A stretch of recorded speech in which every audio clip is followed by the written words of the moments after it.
Our final question this evening, we'll start with Mr. Young. Frederick County is a great place to live. What do you envision under your term as county executive for the Frederick County of the future?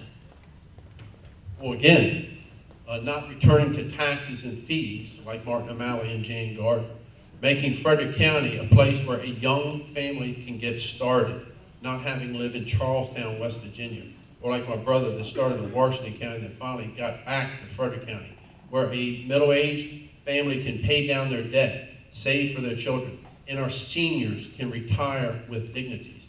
And we talked about jobs. Politicians don't sell homes, and politicians don't create jobs. We create an environment, and we have done that with cutting over 260 taxes and fees.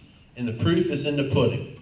You know, since January 2011, the Frederick County unemployment rate has dropped from 6.9% to 5.6%, and the number of unemployment has fallen by over 2,000. This was done by cutting or eliminating over 260 taxes and fees and getting spending under control and eliminating job-killing regulations.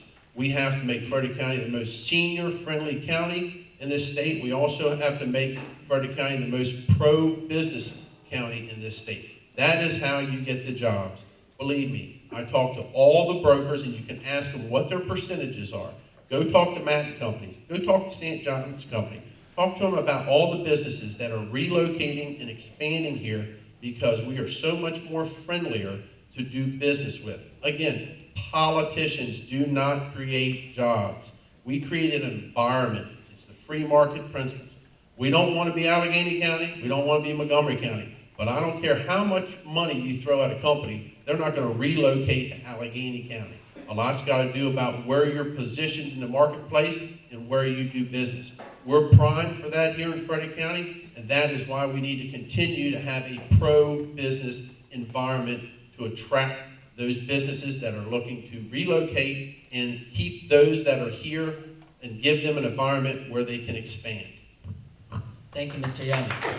Ms. Gardner, your response. Okay, my vision for Frederick County is that it's be the best place to live, work, and raise a family. And my vision for economic development is that we create a job center here, and that our economic development not just be about creating a bedroom community. Commissioner Young talks about cutting over 200 fees and taxes. Those have mostly been permitting and inspection fees for the development industry, not fees or taxes that any of you would normally pay. And because they're not paying them, you are subsidizing those things right now. But that might incentivize jobs in the construction industry, and many of those jobs are filled by people who don't even live here. They're filled by people who live west of here in West Virginia or Washington County.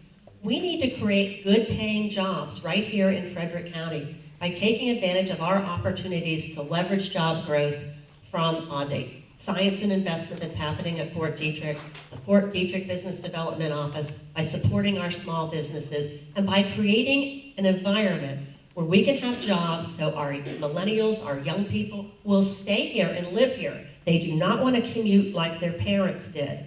We also have to have world-class schools. We know that education is fundamentally important to our long-term economic prosperity. We cannot have that if we have another 4 years of funding at the bare minimum required by state law. And that's what my opponent has pledged to do. He told the Board of Education when they were requesting more money that if they wanted more funding, they should go out and buy a Powerball ticket. And that's not a plan to fund education. It's not sustainable. We need to have an outcome-based plan and a true partnership with our education leaders to make sure that we can achieve the educational outcomes we want for our students, their families, and our community, so that we have that well-trained workforce that will attract good-paying jobs to our community. Thank you. We need to maintain our quality of life, Thank you. and we need to do what government does best. Thank you, Ms. Gardner.